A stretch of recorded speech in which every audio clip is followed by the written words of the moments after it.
We are here, and we're going to learn about whole grains today. So I want to thank everybody for taking the time to come here today and be a part of this.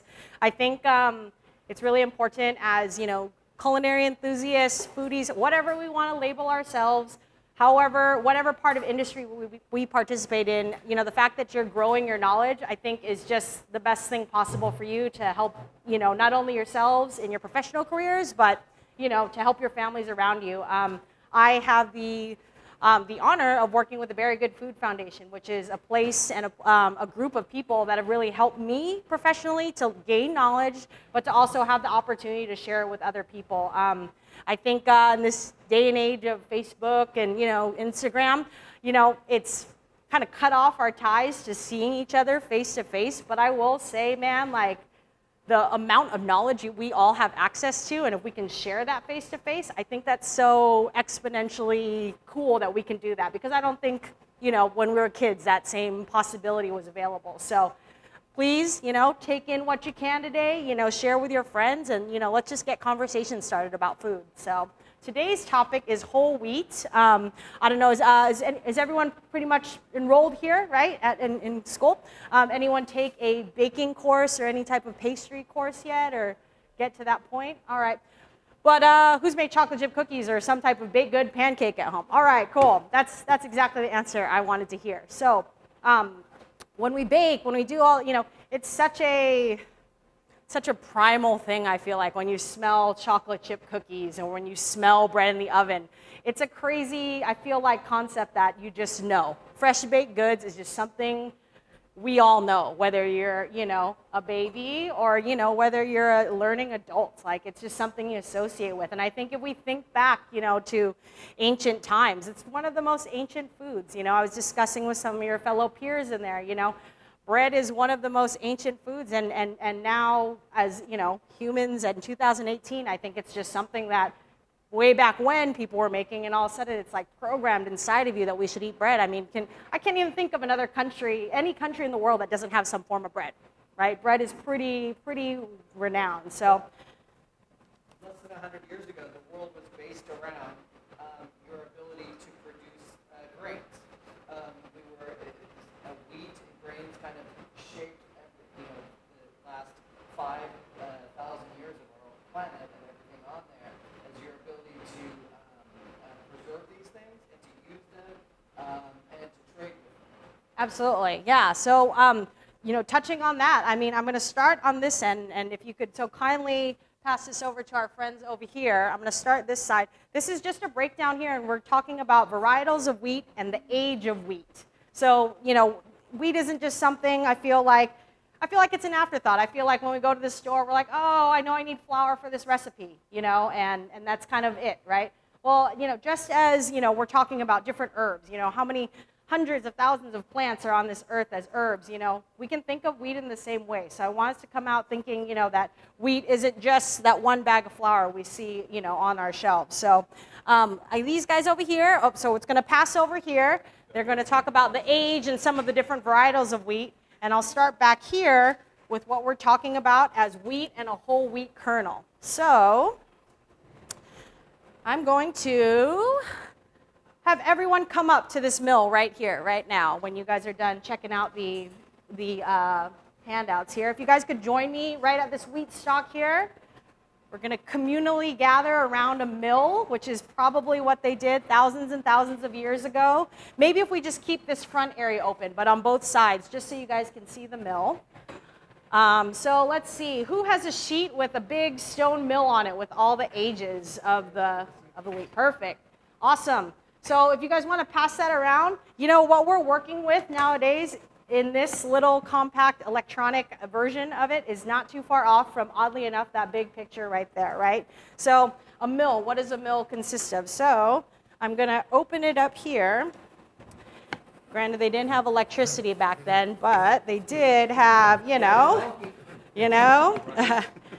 they did have two stones, right? So we're talking one stone here and one stone that stays stationary on the bottom, right? So, and essentially, if you think about it, that is who has the sheet with the grain on it, the picture of the grain? Perfect. So if we're looking at that piece of grain there are a couple things to note. there are 3 distinct parts of a grain that, are good for us. So can someone, who has a sheet there, can someone see or read the part that is the brown part? What is the name of that? The bran layers, exactly. So bran, what is the first thing you think of when you think of bran, or what do you think? Muffins, exactly. So describe the texture of a bran muffin to me. What is bran? What is that? Is it smooth, like a ciabatta, like a bread? No, it's pretty coarse, grainy, exactly. Yeah, grainy, exactly. So bran is something that, is a part of grain. Do you see bran inside of like the Pillsbury flour you buy at the store? No, good. So that's one component missing, right? That's one component missing already from flour, all-purpose flour that we buy at the store comparatively to what we're making here, right? Who else has a sheet? Who has a sheet? The other sheet. Perfect. Can we read, let's see, what is that section right here? So germ. Does anyone know or use germ before? Totally. All right. So germ is essentially the fat, right? The fat of a grain. Because when we think about it, like a grain is a seed, right? It's got all the nutrients and things packed in there for a wheat to grow, right? So that's the fat needed in the seed. So do we see that brown or component in white flour? No. So if you can imagine, in a bag of flour, we start with, a whole grain. But we're taking two of the major 3 components out of it, and that's what we, in our modern day civilization, call flour. So that is flour, and that we know it as is going to be the white part, which is called the endosperm, which is, so we've already got fat, we've already got fiber. What's another element that a plant needs to grow? Sugar. Sugar and protein. Yep, sugar and protein. So we're essentially eating sugar and protein, just the basis of the sugar and protein without the fiber and the fat in our all-purpose flour. So you could look at this too, like as the endosperm, as like an embryo, just like an egg is. Like when you're eating an egg, if you're just having the egg white. Do you mind turning off the stove for me? Just turning it off. Is that correct? Like if you're just having an egg white, that's kind of what the bleached flour Absolutely. would be similar Right. to. It would just be like an egg white. Maybe, all seeds are like embryos. They're designed to for Mother Nature to reproduce and expand and grow and grow and grow. Perfect. And you need those elements of fat, protein, and carbohydrates for everything to grow. Absolutely, and I think it's an interesting thing, when you're looking at food, it's like, you're looking to maximize the ability of an ingredient. So it's kind of silly to think, all right, we're starting with this ingredient, it takes, an X amount of time to grow, but we're stripping it out of two out of the 3 major factors that make the ingredient to have what we use today. So as you can, probably imagine, I think it's not what we like to think or where we'd like to think about flour, but I'm hoping today, we open up our possibilities. Because, who at the store, when you're at the store, has seen whole wheat flour next to white flour? Have you ever used it? Cool. Well, there's the option to, right? But you've seen it. So clearly there's a choice, there's the ability of choice, right? So now that you are a more informed consumer about what the 2 are, that maybe integration into our professional lives or even our personal cooking, would be available. And a lot of when they're stripping it down and separating it, it's to preserve it. That's really the only reason that you separate those things. But then it also completely changes the health for you as opposed to a whole grain. When those elements are together, the bran and the germ, and it's all together, it's super nutritious for you. It's one of the best sources of protein as well. But without that, it just becomes a carbohydrate. Absolutely, right. That's how we get wheat bells. Absolutely. So I'm glad we spoke about that. So this is really neat. This is going to be the part where we distinguish, what makes whole wheat flour neat is that it's actually a perishable item, right? So we have fat, right? So we're basically taking from the wheat grain, we're breaking open the hard shell, but we're exposing fat. And so in any of your courses, have you talked about rancidity of fat or olive oil? When olive oil, what makes a good olive oil is that it's fresh pressed, right? It doesn't have any exposure to light. It doesn't have exposure to high heat. Therefore, it's fresh. We get the most green tasting olive oil. Flour, we don't normally think of it that way. It's very much the same. So, but I'm gonna, proof's in the pudding. So we're gonna mill some flour. Who wants to be the first person to mill flour today? You look like you want to. Come on, come on, come on, come on, come on. All right. So another. So, absolutely. Another, the best thing about fresh milled flour, right? It's fresh, but it's got a couple things, and I want us to look where we're all going to smell and we're all get to touch it. Is those oils being exposed right then and there. It really is. It's like a punch to the face. It's funny that it smells like a fresh baked loaf would, but all it is the flour. You already get those characteristics from the raw product, right? And another thing you'll see, and I want people to do this, I'm going to pass the different varietals of flour around. I want people to, feel it and put it in our hands. There's what's called the Miller's test. The Miller's test was a way for, back in the day for people, because there was a lot of swindling going on of flour, people would adulterate grains and flour with like chalk or, cheaper materials to try and get by, because growing grain was hard. It took months and months, then you harvest it, then you mill it. And so the Miller's test was you put it in your hand, and you can see your hand imprints still on the flour, and it's still stuck to your hand because of the fresh oil that just came out of the flour. So I encourage smelling, touching, tasting. You'll see on top of each one here, all the wheat sourced today, all the wheat berries are from California, which that is like, for me, when I first got into this learning about it myself, California's the last place on earth I would have thought wheat grew. I'm thinking Nebraska. I'm thinking, like just middle America, right? I think that is another. We'll get more into sourcing. Ooh, how exciting! We'll get more into sourcing and talking about different places to find whole grain in California a little bit later. But for now, let's get this party started. We might not have. We might need that. Oh, nuts! All right. Oh my gosh, the build-up, you guys. I had the build-up, and it just, it just lost. All right, well, we'll move on. We'll move on. So, we got all this talk about, the fresh bread smell. So I could not, I could not take that away from you. So I'm going to demonstrate a loaf of sourdough bread here and how we would bake that in this is a Dutch oven pan, right? Has anyone ever read or heard of this book or heard of Tartine Bakery in San Francisco? So Tartine Bakery, yeah, as these guys will tell you, is a pretty prominent name in San Francisco and now pretty much worldwide. But it basically, his inspiration and his passion for sourdough bread brought back everyone's energy in the baking industry about how sourdough bread is made, and in conjunction with this book here, how sourdough bread and the process of sourdough bread is becoming better for our bellies. Can anyone explain, or does anyone know what sourdough bread is? Why is the name sourdough? Why is the name sourdough? That's a good question. Like the original sour piece, and like they take bits and pieces, and it's a fermented piece of dough. It's a ferment. Yep. Keep taking, and they use the same. Well, I mean, that's what I remember when I went to San Francisco.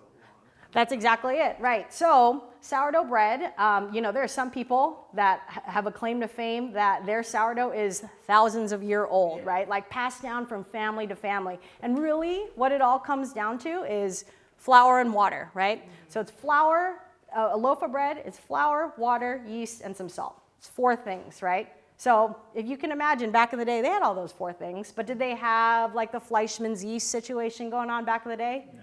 Probably not, right? So what they did was they made a home for wild yeast in the air.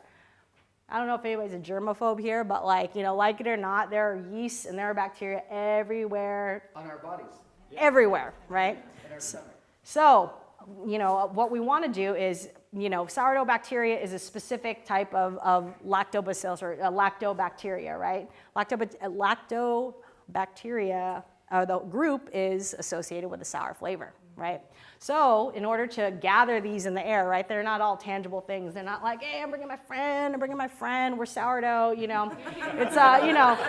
It's, it's on a microscopic level in that way. So if you think about it, I was telling these guys, it's like you're at a party, you want to make the party, the best environment for your guests, right? So the best environment to capture all these yeasts is to provide them with a spread of food, right? So it's flour and water. And so when we mix flour and water, we're releasing this, endosperm here, and basically the yeast are like, oh, look at this is a party. So if you leave a flour and, equal parts of flour and water out just in a bowl in your house, you can cover it with a towel like this. In like a day and a half, you'll start to see bubbles. And so that means, and on a vulgar level, Jim and I spoke about this earlier, the yeast are at the party, they're eating all this sugar, they're having such a good time, and yeast brings lift to bread, right, and brings gas. So it's like, this is pretty vulgar, but it's like the little yeast are farting, they're like having all this fun, and they're releasing gas as a byproduct because they're eating all this sugar. And that is actually what sourdough is. It is flour and water capturing, sour bacteria, and we're taking those little pieces of dough, or little pieces of sourdough, we're adding that to our bread in lieu of using Fleischmann's yeast or packaged yeast. And that's why natural fermentation and bread making, wine making, cheese making, all those things makes a huge difference in the food value, not just the flavor, but the value on how it's good for you and the end product. It gives you flavor actually equals health and wellness. It doesn't matter if it's a carrot or a loaf of bread or a piece of cheese or a wine. And the more you use natural fermentation, that's how our bodies are designed for our guts. All mammals on this planet need a healthy gut to be healthy overall. But it's a direct correlation between that flavor also equals health and wellness with anything fermented. All right. Please. Isn't it like 90% of your immune system is in your gut? Yeah. Absolutely, yeah. So, that second So you're that feeling... fermentation is necessary for proper digestion and absorption of the minerals. Absolutely. And there's so many natural, do you and other yeast that you see, when you see that film on an apple, that's yeast. The same thing on grapes. Just tons of things. There's these things all over. And our bodies are covered in yeast. The yeast on our arms is different than the yeast in our armpits. And it's a very natural thing. And so one thing I think is important to also remember that hygiene also doesn't equal health. Right. So it's interesting too, and the old school, if you watch any video, French bakers, Italian bakers, they're going hard, kneading all their bread out and stuff. It's so funny. Each bakery they do have their own set of bacteria, therefore their own separate flavors. So it's kind of funny how, you eat one baguette from one place. Yeah, the recipe might be slightly different, but the fact of the matter is the environment, plays such a different part in what the flavor is. And like Jack said, that could be with anything. The way cheese is made, the way wine is made, these little nuances are, impacted hugely by our environment. And the moisture in the air, the humidity, the other environment, all different things. All right, so we are going to do what's called the Dutch oven method. So I got this Dutch oven pan here. It's made of cast iron, and this is, instead of having, has anyone seen an industrial oven used for bread baking? So the key that makes those ovens awesome is that they have what's called a steam injector. And so what's one of the tastiest characteristics about a good French bread? What's the best part? Crust. That's exactly it, crust, right? So how do we achieve, a crust like that versus if we bake a pumpkin bread or... Steam more. That's exactly it, right? So we're basically making sure there's steam on the outside of our bread, and that's going to kind of yay! So that steam is going to kind of pre-cook the outside, right? And then allow that outside to really take in and brown, more than the inside would, and that gives us that nice crust. So in this situation, we're going to use a regular convection oven, just like in your classroom over there, but we're going to cover it up to make sure all the moisture in the dough stays in that environment to create that steam, all right? So, oh my gosh, wish me luck. I think I'm on camera, right? So, that's right. So, I'm going to invert it. Woo! We did it. All right. And who shall I choose? Sir, do you want to come to the front and be a part of this magical sourdough loaf? So, we discussed that all the yeast are at the party and they're having fun and they're eating sugar from the dough. Everyone's having a good time, but they need to release that gas somehow. So we're going to use our trusty razor blade here. And what's going to happen is by scoring our bread, And as you see in most, big French breads or baguettes and everything, scoring is going to allow the party to flow out, right? Or else the party's just going to be stuck inside the club. It's just not going to be able to get out. So you can get crazy. You can make X. You can make a line. Just don't touch the pot. It's really hot. He went en natural. I love it. I love it. I love it. Thank you. Cool. All right. So we're going to cover this up.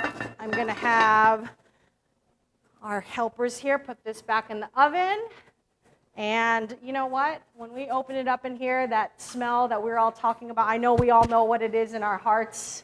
We're going to smell it in real life. It's going to be amazing. So let's get back to here. We're going to talk about our grains here. So you're my first volunteer here. So we're going to go with, it's a German-made meal. So we have fein, spelled F-E-I-N. I don't know if there are any German speakers here, but I assume that the opposite end, grob, G-R-O-B, is coarse or means coarse of some sense. But since we want flour, we're going to keep it on the fine side. I'm going to turn it on. All right. So that sound is rocks, right? Is the stones, right? But the second, so if I'm here, that means the stones are farther apart, right? So it'll knock the grain down, but definitely not to the flour we want. So I'm going to start here. All right. And we're going to start with a red wheat here. And our friend is going to pour it right in. All of it? All of it. And you guys can step up and see if you want. So something to note, as it comes out, if you feel it, it's slightly warm, right? Because of friction of the rocks, right? So, all right. So we got our first one down. That's our red wheat. If we could, I'm going to put this over here lined up. If you guys want, let's move it on down, and you guys can smell, you guys can touch the flour. And I want everyone to kind of take some mental notes, because the three varieties that we have here are pretty different.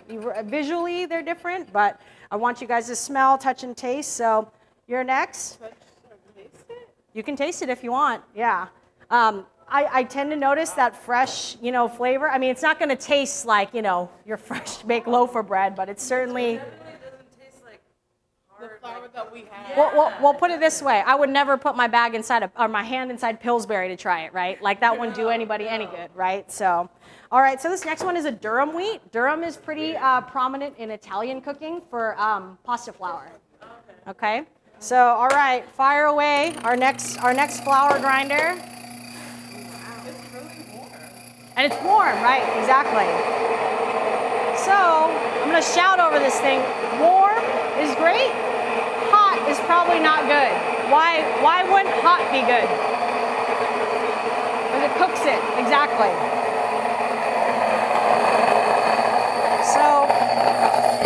So cooking it, right, would just kind of destroy some of the properties that we just talked about. Why, destroy the freshness factor of it, right? All right. So durum flour. And you guys know where all the sinks and hand sinks are, so feel free if you guys need to wash your hands, whatnot. All right. Last step, come on through. Come on through. You want to tell me about crushing it with the stone as opposed to cutting it, how most flours? Absolutely. So let's, while I got this, what? Has a nutty taste, right? And the color on it is crazy. So we'll talk about, let's say, on a large scale, like at the Pillsbury factory. I'm not throwing Pillsbury. I should say the other flour brands too, so they don't feel like I'm throwing them down the drain. But at a factory like that, it's a cutting process, right? So milling here is kind of an even pressure, right? It's basically like rolling, if you can imagine, right? It's just a rolling process, right? By cutting grain, we're not really integrating all the components that we talked about together. Cutting it is simply just, it's just straight through, next, and you're not really opening up those oils and you're not getting the three family members here to marry together into a flour. So that's something that you'll find very distinct. That sweetness we talked about, you probably wouldn't find because one part of the grain, is probably, it's still in entirety. It's not homogeneous all the way through, Like when you have like an oil and when your vinaigrette breaks, you like taste the top and it's like, well, this tastes like oil. It's not like a homogeneous mixture. So that's what this milling process gives us, the slow mill versus the cutting in an industrial factory. All right, sorry. This is my most favorite. Rye is, wheat in general, right? It looks like a grass, Rye is like a true grass, like grown in the wild, and a lot of the modern wheat that we know of to this day is actually a hybrid of wheat that in nature cross-pollinated with rye. So that's kind of most people think of rye as very distinctive, as do I, like rye bread, right? Rye bread's very distinctive flavor versus, another bread. But it's in essence, in a very small, genetic way, rye and its structure is a part of our modern day wheat. But, again, proof's in the pudding. Fire away and grind the rye. So again, another distinct color, like completely different. This one has the most smell distinction, I feel like, the most aromatic. But I mean, that's easy to say because, we've all our pumpernickel and our rye bread, right? That's like distinctly different than any white bread, right? All right, so we've done our 3. So you guys can, again, I think everyone smelled those here. Come on over and please pick up the bowl and smell. Like I said, I think that's like sorry. Milk, flour for your bread. Oh, yeah.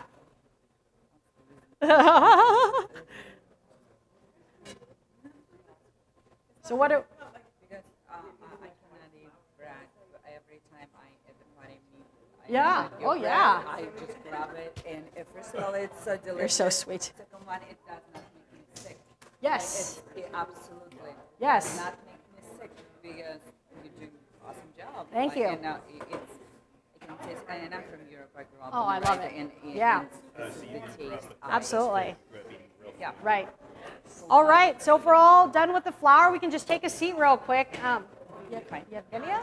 Yeah, Eugenia. Eugenia. Just say Eugenia. Eugenia. So, yeah, please. Perfect, yeah. So, nice to see you. So, our peer here, Eugenia, brings up a good point. She said to me, she goes, I've had the bread, which you guys will get to try, and she goes, do you mill the flour for the bread you make? And I said, absolutely, yes, right? And then she goes, I can see why it doesn't, through the fresh milling process and the sourdough process, it doesn't make me sick. Because who goes shopping right now and who's seen or gluten-free, or whose friend has claimed they're gluten-free, or who is gluten-free, It's a very big deal in our industry, and having those options. Something I talked about with Jim earlier was kind of like, are people actually allergic? Whether or not that's true, whatever they decide for themselves, right? If you can find an option using the best possible ingredients to eat bread, which is such a, again, such a primal thing that is like in your DNA that you should eat bread. Like our ancestors were eating some type of form of bread. I think, for someone like her, it says a lot because if you seek out the best ingredients, and suddenly you find you're not sick, what is the connection there? That's amazing. That's like an aha moment for you right there, So I think whole grains and really integrating them and working with them, you'll see that, just like going to a farm-to-table event and shaking the hand of a farmer, We have a farmer back here who has her hands in the dirt. It's my friend Kelsey, and her husband. When you can shake the hand of someone and form a relationship behind the person that grew that food and has pride behind it and has knowledge behind it, I can't even imagine how many phone calls it would take me to probably get a representative at like an all-purpose flour company. And like, where would that really end up for me? Like, would I be talking to a farmer that could really speak towards a product? He's probably not. It's just all-purpose flour that we use in industry, So I think beyond, just, for the sake of knowledge, I think it's a great option to, delve in further and say, hey, not only do I want to know about foods, because I know it'll help me and help the digestibility and all those factors nutritionally, but I also get to form a relationship with someone who grew the food. Again, we'll talk more about where we can find whole grains grown in California a little bit later. We are going to demo a grain salad. So the rye, by the way, Was there, of the three, somewhat, a flour that seemed distinctive or that you liked the qualities of? Anybody? The rye. What's something you liked about it?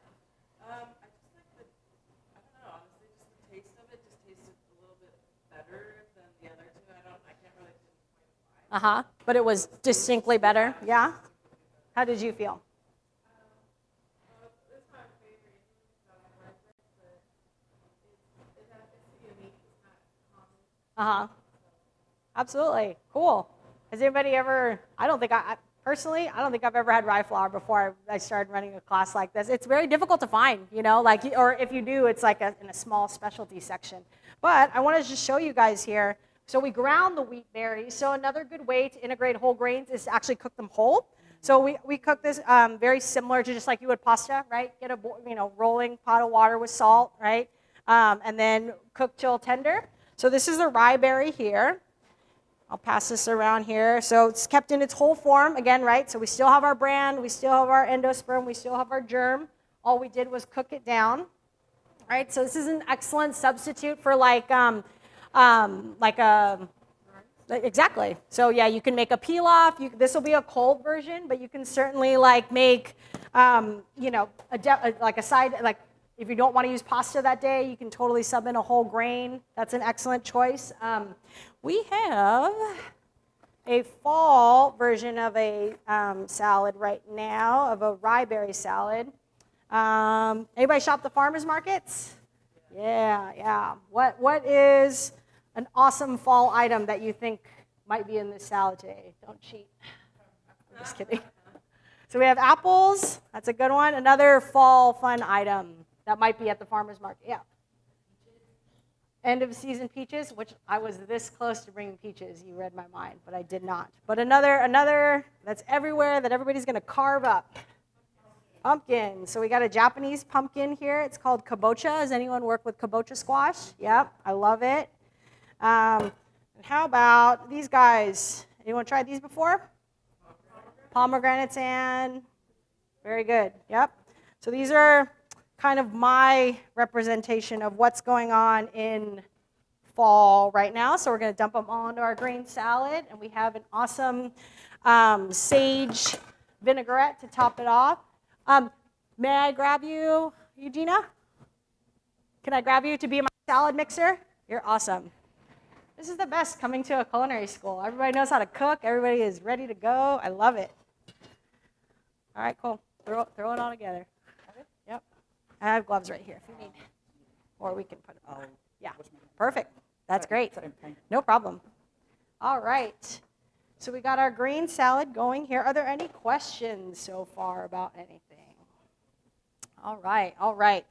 Well, I feel like once we get this salad together, I feel like everyone's been so patient. I love talking at these things, and I thank you so much for listening. But I want to keep this rolling, so I want everybody to come up over here, and we get to sample some bread right now. So I know, everybody's like, yes, finally have bread. I love it. Oh my All goodness. right. That's bread, guys. So this is the sourdough bread that we talked about the process of. In a nutshell, a regular loaf of bread that we took, we had flour, we had packaged yeast, something like that, would take probably from start to finish like 3 hours, I'd say, on an average maybe. Sourdough bread, something like this, ends up it can be anywhere in the, say, 18 to 72 hour range. So we're talking time. Again, it's not an instant, gratification type of item. But I will say, through all that time, we're talking about fermentation, right? Given that large span of time, the bacteria that we talked about are working, eating all the sugar and eating all the endosperm. So then we get that sour taste. So we also have a couple other yummy items here that my friend Jack made. Oh, yes. Oh my gosh. This is exciting. This is culture. It's the same. It's a yeast. So it's a cow, but it's cow. made from yogurt, which Oh. is also another fermentation. All right. So again, on the fermentation side, has anyone seen butter made? Yeah, I made butter. You made butter, right? So you're churning cream, right?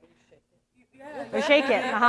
So the difference about this butter is that same kind of definitely not the exact same set of bacteria, but a set of bacteria that thrive in dairy versus, this is a sugar-based eating bacteria, but dairy is fat, right? So there's another set of bacteria that, likes to eat fat and is doing that same party thing with this butter, right? So you'll taste in the butter that, hands down, I think it's the only way to go for butter, but I'm gonna leave that to you guys because in a cultured butter, you have that same, again, the same party that's helping the fat to be more digestible in your body. And this is not like regular butter. The commercial where it would sit in your refrigerator for a long, long time.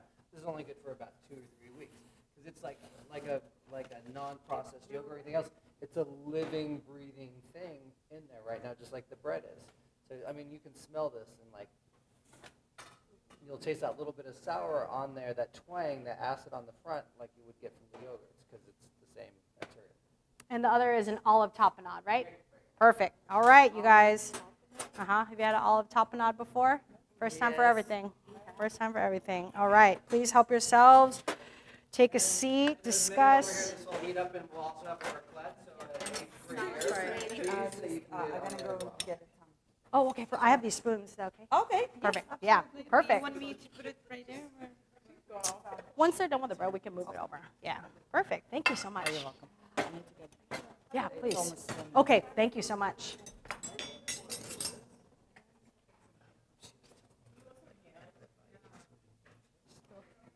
Like Nick, her husband, fight all the time. Uh-huh. But he was like fighting, smashing bottles and super drunk. What? Are you serious? What is her life?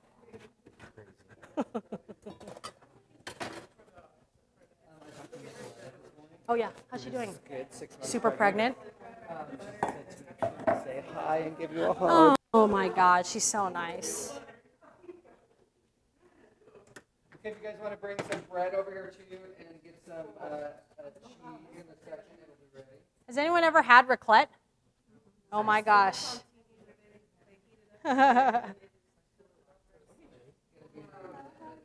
It looks like there's enough bread to go around. Plus, we got hot bread coming too. So I want everyone. Use your discerning palate. But let me tell you, it's lunchtime. So don't feel like you need to. About 190. Can I get you a slice of bread, Mom?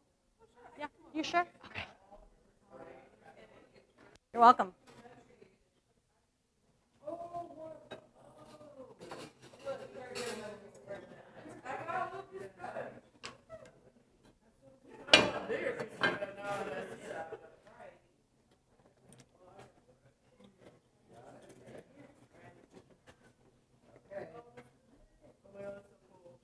That's a good Instagram story right there, man. That stuff is crazy.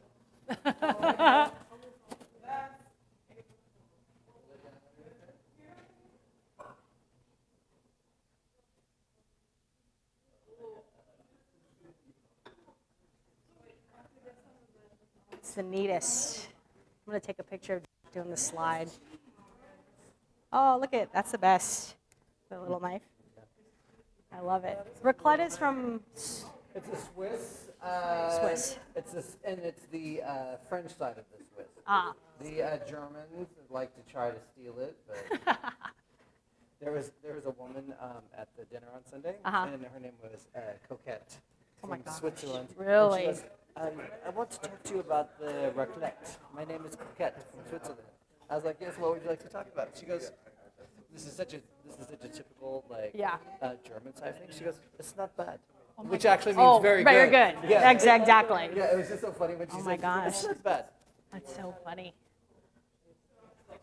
Okay. Amazing. Amazing.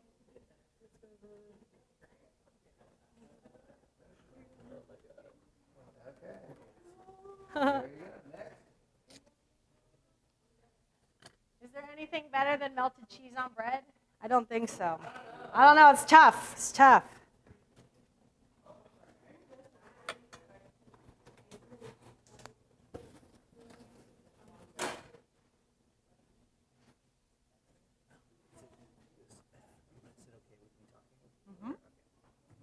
You can wait one more minute, you can say, girl show. Byron? Byron, is there a chance we can get, is there the pilot light go off? Yeah, the gas is still not on. Oh, okay. I'll take it to the, Apparently it's campus. oh. Gas shuts off. Oh, okay. Sorry about it. That's more food. Yeah. I just need the one on. Yeah, I don't know. If not, I'll take it to the other side. Yeah, we're still, Okay. I think the whole system has to reset. Yeah. The oven is electric though, so your bread should Okay. be Eugenia, when you get a chance, this is warm. Do you mind just putting it on low heat? Uh-huh. Yeah. Yeah, take your time.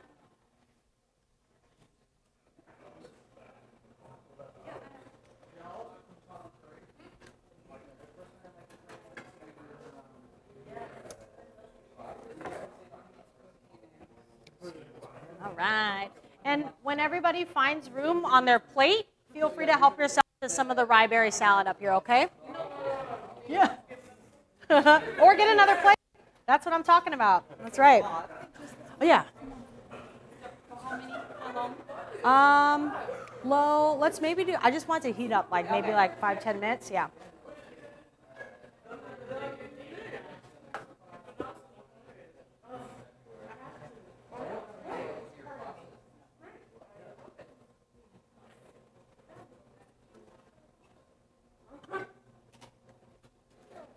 I'm gonna squeeze by you. Yum. Classroom got real quiet. I like that. I like that.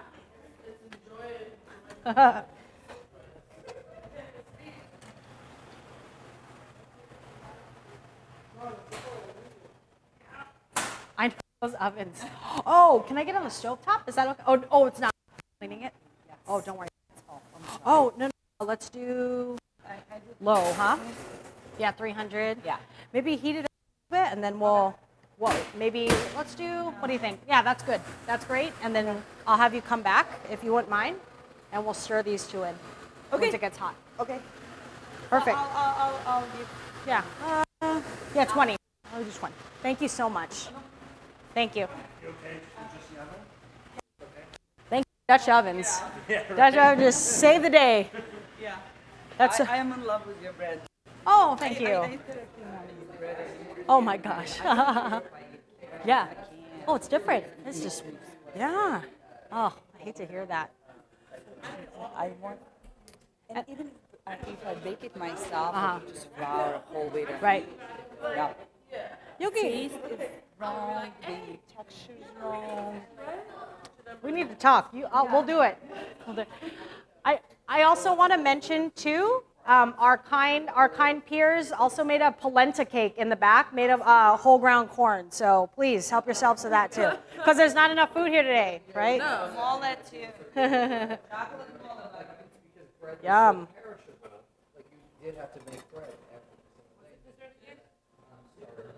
Oh, is there dessert?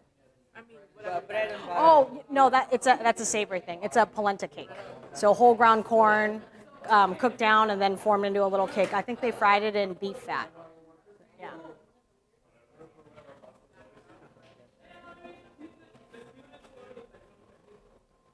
Ooh-wee. No, I just love watching the process. Oh, let's see.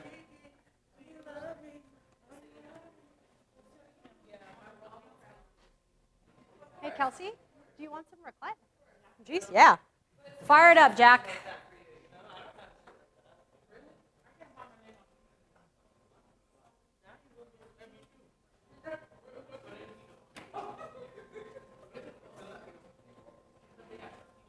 Did you get a piece with the butter?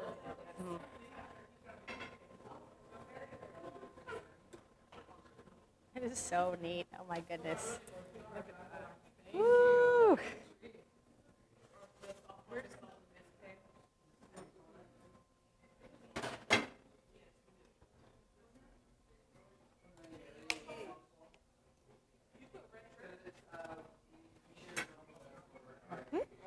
Oh, here.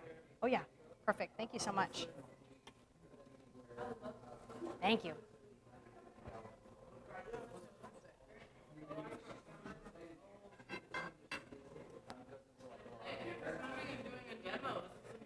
my God, of course, of course. I know everyone's eating and stuff like that, but if any, the mill.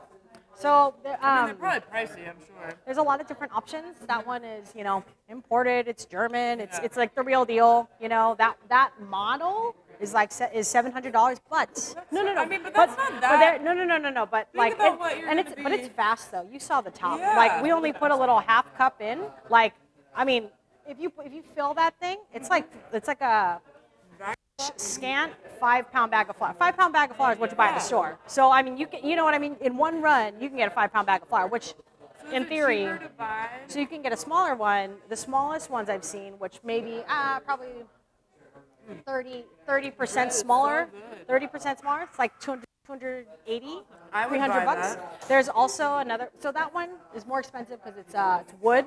There's also one. The name is called Mock Mill. MOCKMILL. It's plastic. Works just the same concept of stone grinding. That one's cheaper. That one's like in the 250, 300 range, And there's also KitchenAid attachment, I think, too. Really? Some sort, I have yeah. a KitchenAid. So it's worth looking up, grain mill or whatever, That's so cool. How much is it cost effective to buy like the week before it's milled, or is it? Do you think it would cost a little bit more? I'd say, we're going to talk a little bit more about sourcing and, kind of how that appears, just like anything, an organic apple is inevitably going to cost, Yeah, a little bit it's more. it's just how you source and where you can source from. But I don't see, if you're looking for certain qualities of wheat, like we talked about, Yeah, it's always you're gonna want to pay more anyway. exactly, So that's exactly, and how it'll be worth it. Yeah, it's So absolutely- I don't have to tell you that. Of course, Yeah. I can already feel it. Like, Exactly. This bread is so amazing. Like, Exactly. the texture of it is just so It's crazy, right? sourdough. Like you can taste kind of like the resistance that sourdough gives you when Right. you bite into it. Absolutely. Oh, it's just so good. Thank So you. good. Yeah, it's I'm glad you guys could all come. Yeah, This is I'm great. so glad I came. This is great. So happy. Right. Oh my gosh, his little eyes just watching you. Like she's enjoying this so much. He's so ready to eat. Is he? Oh my gosh. Oh my gosh. They're so amazing. They're just, I'm thrilled to just see them. Like the last time we saw each other in person was you were like, oh yeah, I'm just hugely pregnant. Good babies. They're good natured. They're doing very good. Yeah, I guess there's no way you could have done your travel trip with them being all over the place. How's Ben doing? He's doing really well. He really wanted to be here. Good. I'm just glad you could come. That makes me, thank you. Thank you. Thank you. Yeah.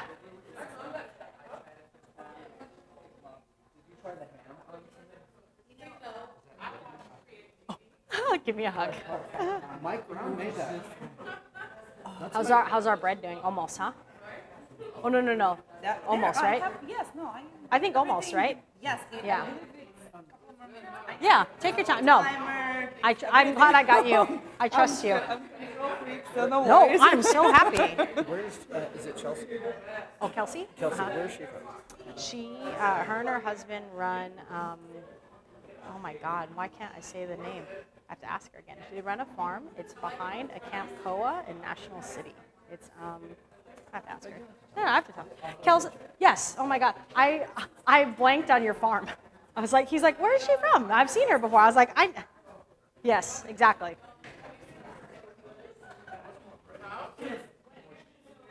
There's more hot bread coming. Eugenia just told me our loaf that we scored is about to come out of the oven. The rule they say in the books, like all those books is, which I can't even believe this is an actual rule. It says don't eat warm bread, wait 2 hours, which I just don't. You guys know, I mean, I know there's, we're in school. It's all about, you want to get structure and rules in place. Bread, let that sit. Oh no, man, 2 hours is stretching it for me. So, the rules can bend a little. You like it? Good.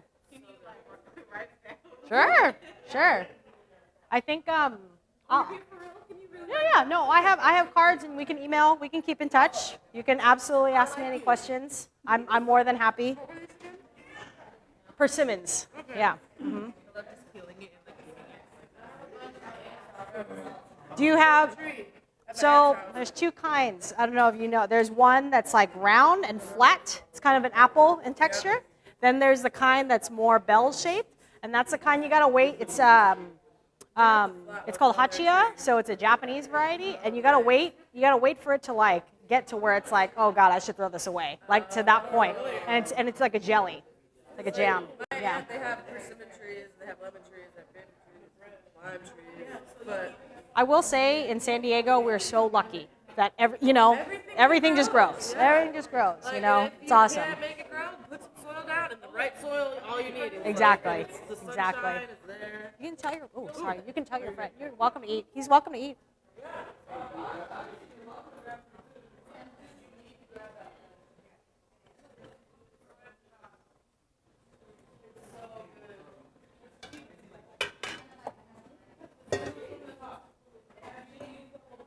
This is great. This is what's great about culinary school.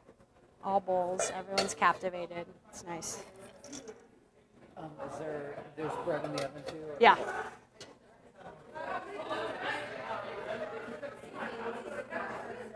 Yes, hi. Of course, of course. Do you have any questions? All right. I'm glad you could come. I'm going to check on the other hot bread. I'm still gonna take you. Okay, good. Good, good, good. I just wanted to say thank you. I appreciate it. Thank you very much. Mary. I'm Christina. It's good to meet you, Mary. Your hands are not Yeah, cooking. Ooh, how are those? I saw one of your classmates fried them all up, all nice. Yeah. Yum. How are you guys doing? Really good. Good. Good. I love it. I love it. Thank you guys for coming. Did everyone come? This is your day off, huh? No, I had a class. You had a class today? Oh, you did the safety class? Yeah. Oh, how'd that go? It's a test, right? No. Oh. Well, you got to eat. We have one next week though. Oh. So everyone goes Monday through Thursday? Oh, I do. Monday through, right on. I just have class every day, so. Yeah. I actually heard about this event earlier this week. Very and good. I was like, I really wanted to go. Oh, thank you. That's awesome. And then our teacher was like, it's extra credit, so that made our interest even Heck more. yeah. Oh my gosh. This class is extra credit? Oh man, thanks for coming. Awesome. I'm glad there's incentive. There's food, there's extra credit, there's learning. You go. This is way better than I was anticipating. I thought it was just gonna be like a lecture about grains, but this is We do it up. this is We so do it up. awesome. Like it's just All right. So now that everybody's kind of eating right now, I just want to go over just a couple other things. I know there's more food coming out. It's taking a little. It's taking a little longer than I thought, but there's kind of a grain risotto situation happening in the back too. So if I talk a little more, I think it'll be done. Then we can try that too. But I want to. I'm going to pass this out. I'm going to start on this side, and then we'll just do some discussion alongside of it. I will say, so we've talked about different varieties of wheat, right? So just like any other, vegetable or fruit or any type of, we all have different, basically we're all different, right? A tomato is different from pineapple, is different from, a head of lettuce, right? Different growing structures, different, seasons, et cetera, et cetera. So I won't say that different varietals of wheat and grass are as different as a pineapple and a tomato, but certainly very different. I know our friends over here are checking out some of the root structures. So in a typical factory farm, flour situation where we need to produce a lot of white flour that we're talking about, the name of the game in that type of, industry is turn and burn, right? I'm a farmer. They're telling me I got to produce, 1 million bushels of this wheat, so I got to just get as much wheat as I can because that's how I'm going to get paid, right? So I got to turn and, grow as many of these wheat kernels as I can, harvest them as fast as I can, so I can, sell, right, as fast as I can. As you'll see in some of the pictures there, the structures on that type of plant are really short in the ground, right? So as the picture goes around, you'll see on a short plant like that, the name of the game is I want to produce a short plant that has really thick top, really thick top with lots and lots of kernels, because with every kernel that I grow, I can mill more flour and therefore sell more flour, right? So my plant has to be short, because what if my plant was, like corn stalks, right? And it had a heavy top, what would happen? it would just topple, right? It would just topple, and if my grain touches the moisture from the soil, it's all over, right? It molds, it's not dry the way grain is for flour. So in order to have a tall corn-like structure, all right, our picture's making it around here, and you'll see visually what needs to happen to my root structure and what needs to happen. It needs to lengthen, right? It's like having, good shoes on, right? I need to really, if I'm a 7-foot, 10-foot tall person, I need to have a really strong bottom root structure in order to sustain.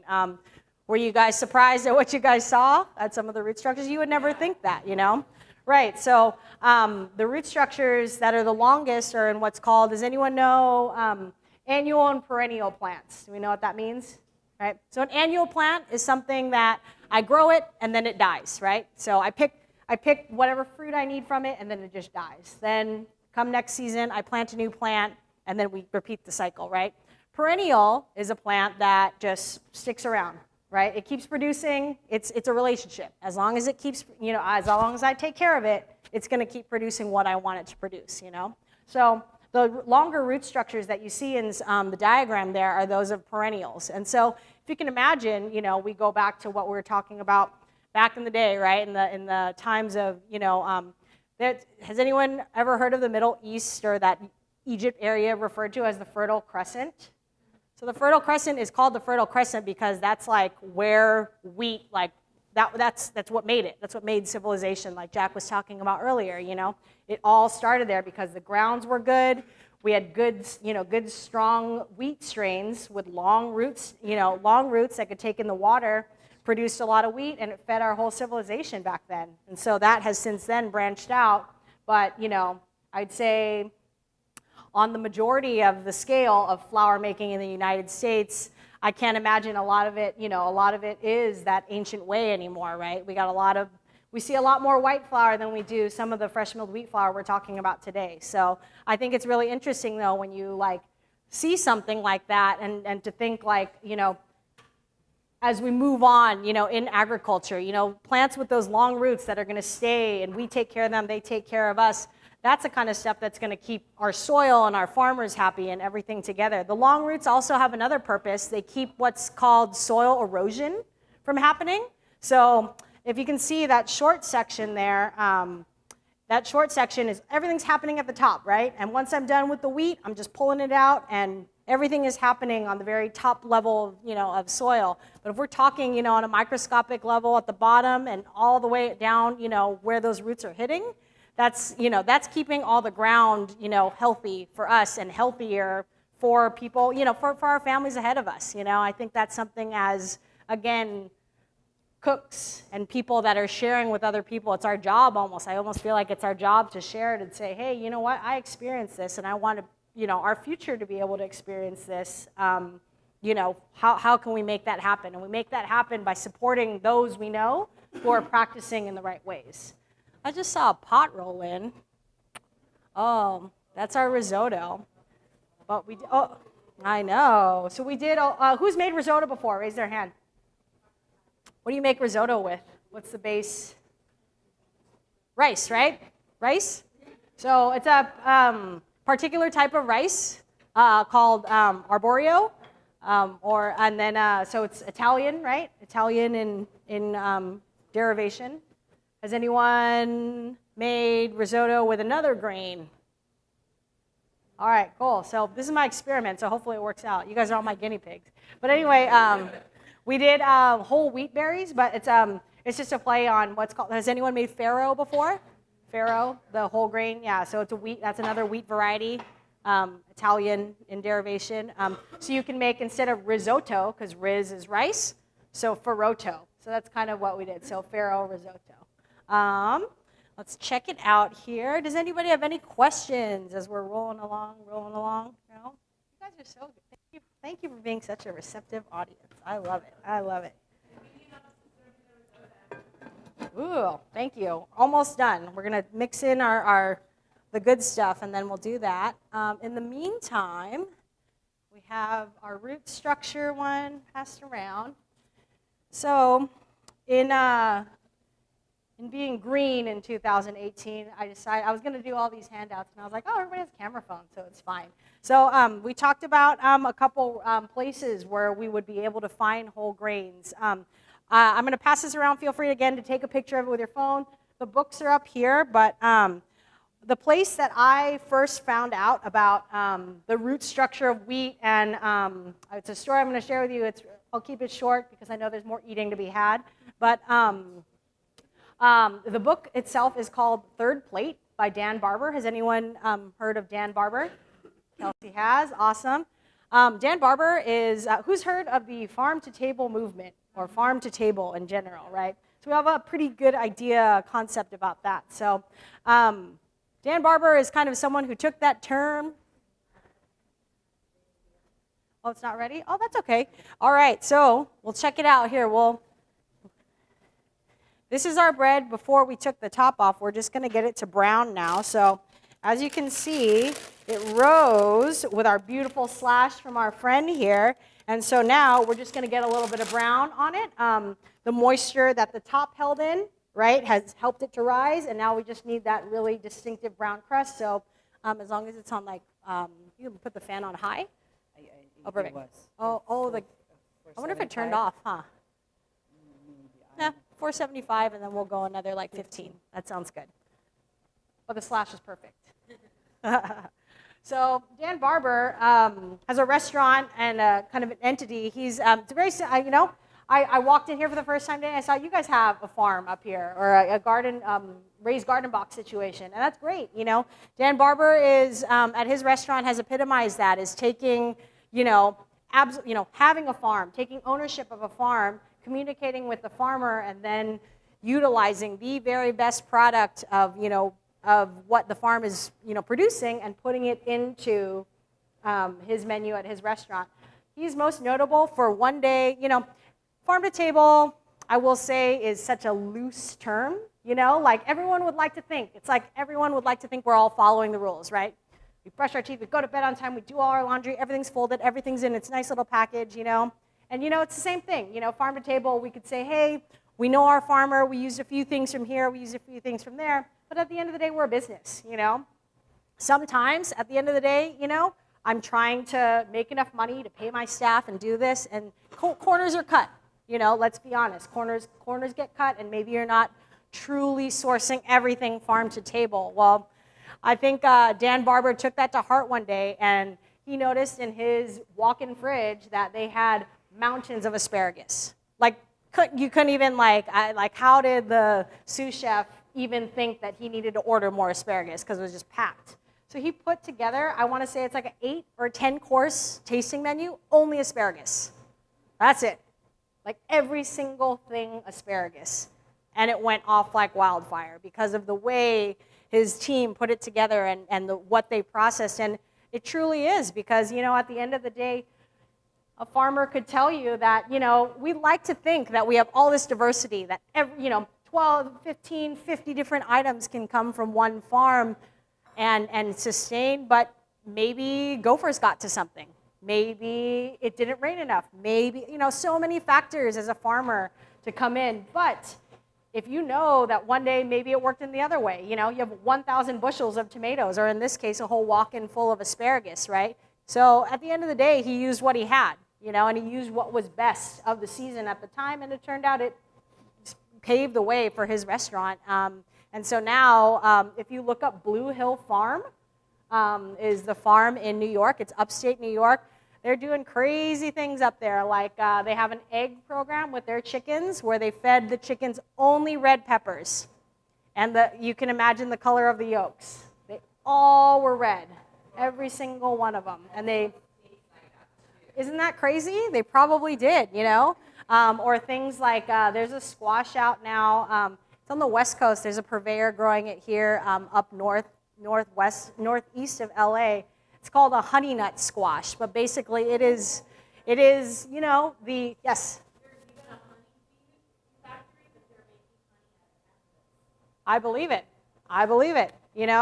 Cutting edge, real just things that have their roots in systems that have been practiced for, thousands and thousands of years, but truly thinking, I think, I always like to mention it because it's farm to table, like in a very progressive, neat way, you know.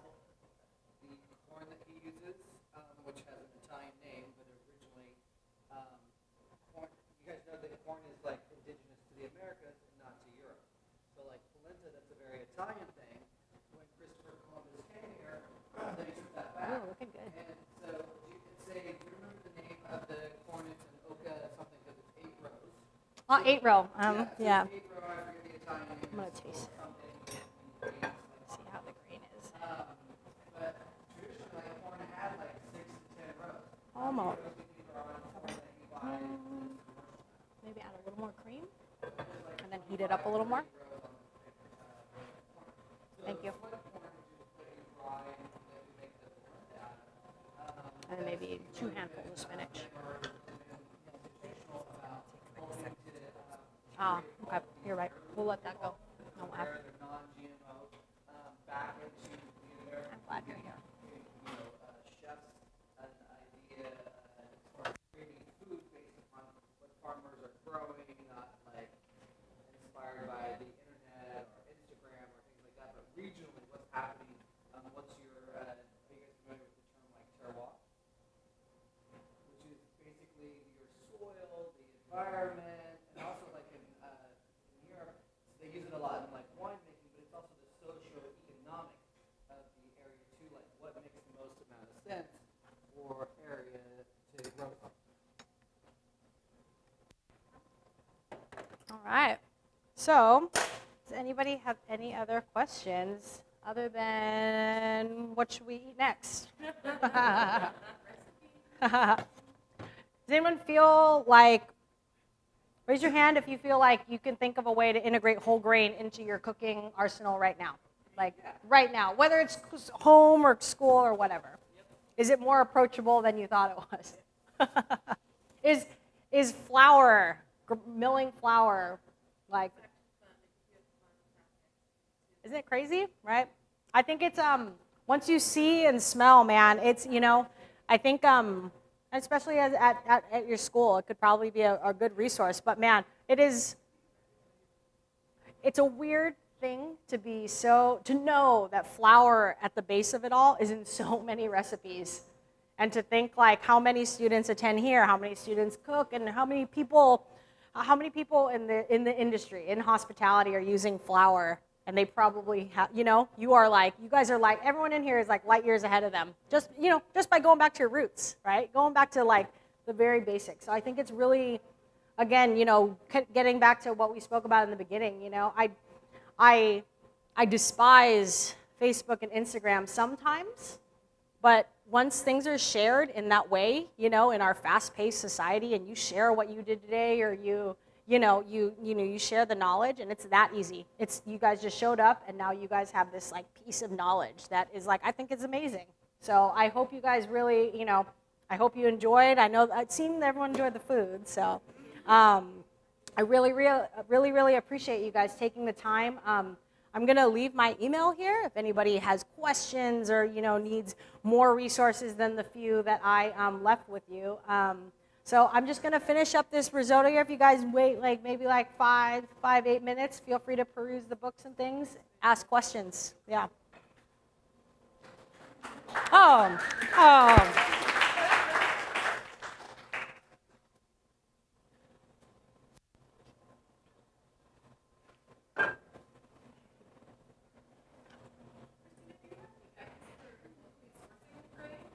I do, yeah. That's a great question. I will say, so far the best source I've found, or as a resource, is running out of the Tehachapi area. So it's called the Tehachapi Grain Project. I think it's on there. They are the farmers of the rye that we tasted today. I think for the most part, from what I've seen, you know, local, I'd have to probably stretch it a little up to Northern California. A lot of grain, modern grain and even heritage grain happens to be centered in the Davis area, like the Davis Cape Valley area, Northern California. that for whatever reason, that area seems to have the highest concentration of whatever it is about the land there in the valleys, like seem to be suited for grain. The weather, the amount of water, and what's going on up there. But I will say, as we in my travels, so to speak, I'd say Southern California, which it's odd because down in Mexico, so in Mexico, another variety of flour I didn't bring today, it's called Sonora wheat. Sonora wheat came from that region and then came up through California, and in the gold rush times, the varietal, you can look it up, Sonora wheat was the most prominently used wheat in all of almost the United States in that whole development of the gold rush times.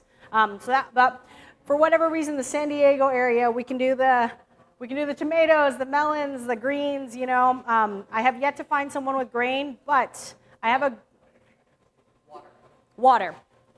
But you know, I think it would probably take bridging the knowledge of the people in Northern California to get down to the varietals that would be suited best to our water climate, and then I don't see why not.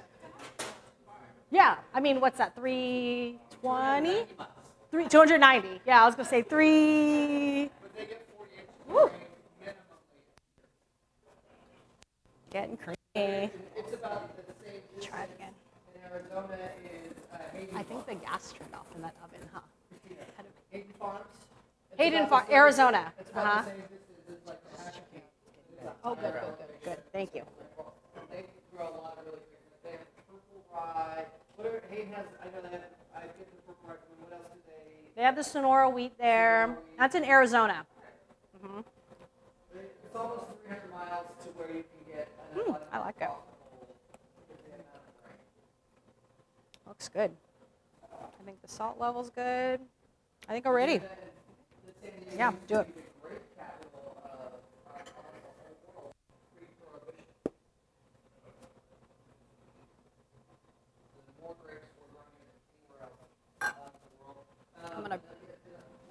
I'll just have you, once it just, it's good, and then once it cooks, I'll have you put it on the cart, and then you can serve it.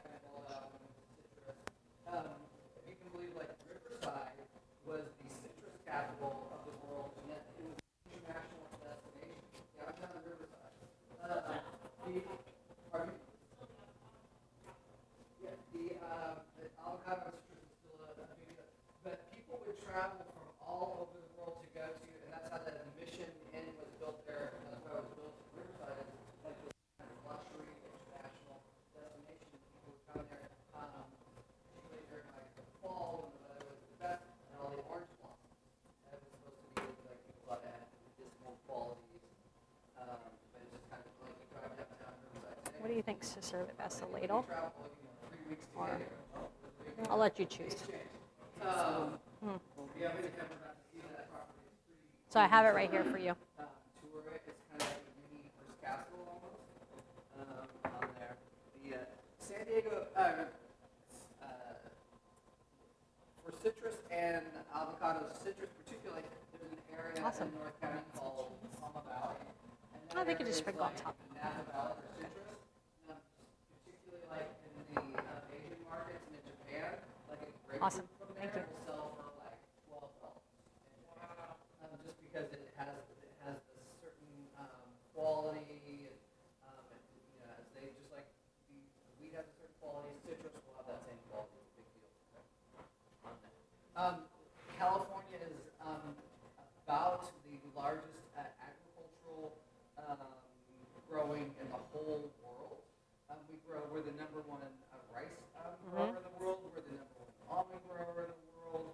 I'm trying to think of some other. We're number one dairy. Everyone thinks of Wisconsin, but California is a huge, huge dairy state. You know, all in all, knowing that, as cooks, we're pretty, and eaters, we're pretty darn lucky to be in San Diego, that's for darn sure. I'm in California in general. An important thing to always think about is like get as close to your food source as you can, like local. Eat seasonally within the season, and what you can't and what you're not eating, preserve it, save it for further on. All right, who saved room in their stomachs for more food? So this is the last offering. Our bread's still browning, so we might get a chance to hacking at that. So this is, it's a play again on the risotto. So it's a Foroto, right? So it's a wheat berry risotto. So what we did was going back to the picture of our whole grain here. So risotto is good, like we talked about, because of the starch, right? The starch from the rice makes for that really creamy kind of texture that we have around the bites of rice, right? Around the kernels of rice. So what I did was I took some of the wheat berries, ran them through the mill to break that bran, because this starch is what's going to give our Foroto or Faro risotto that starchy texture. So you'll see it here. It's got that kind of, that almost like, puddingy kind of texture to it, creamy. And then you'll have the whole grains of the wheat berries in there to, offset that texture. So come on up. Cheese is optional, but why do I have to say that in front of you guys? It's, And there's a little bit of summer squash and spinach.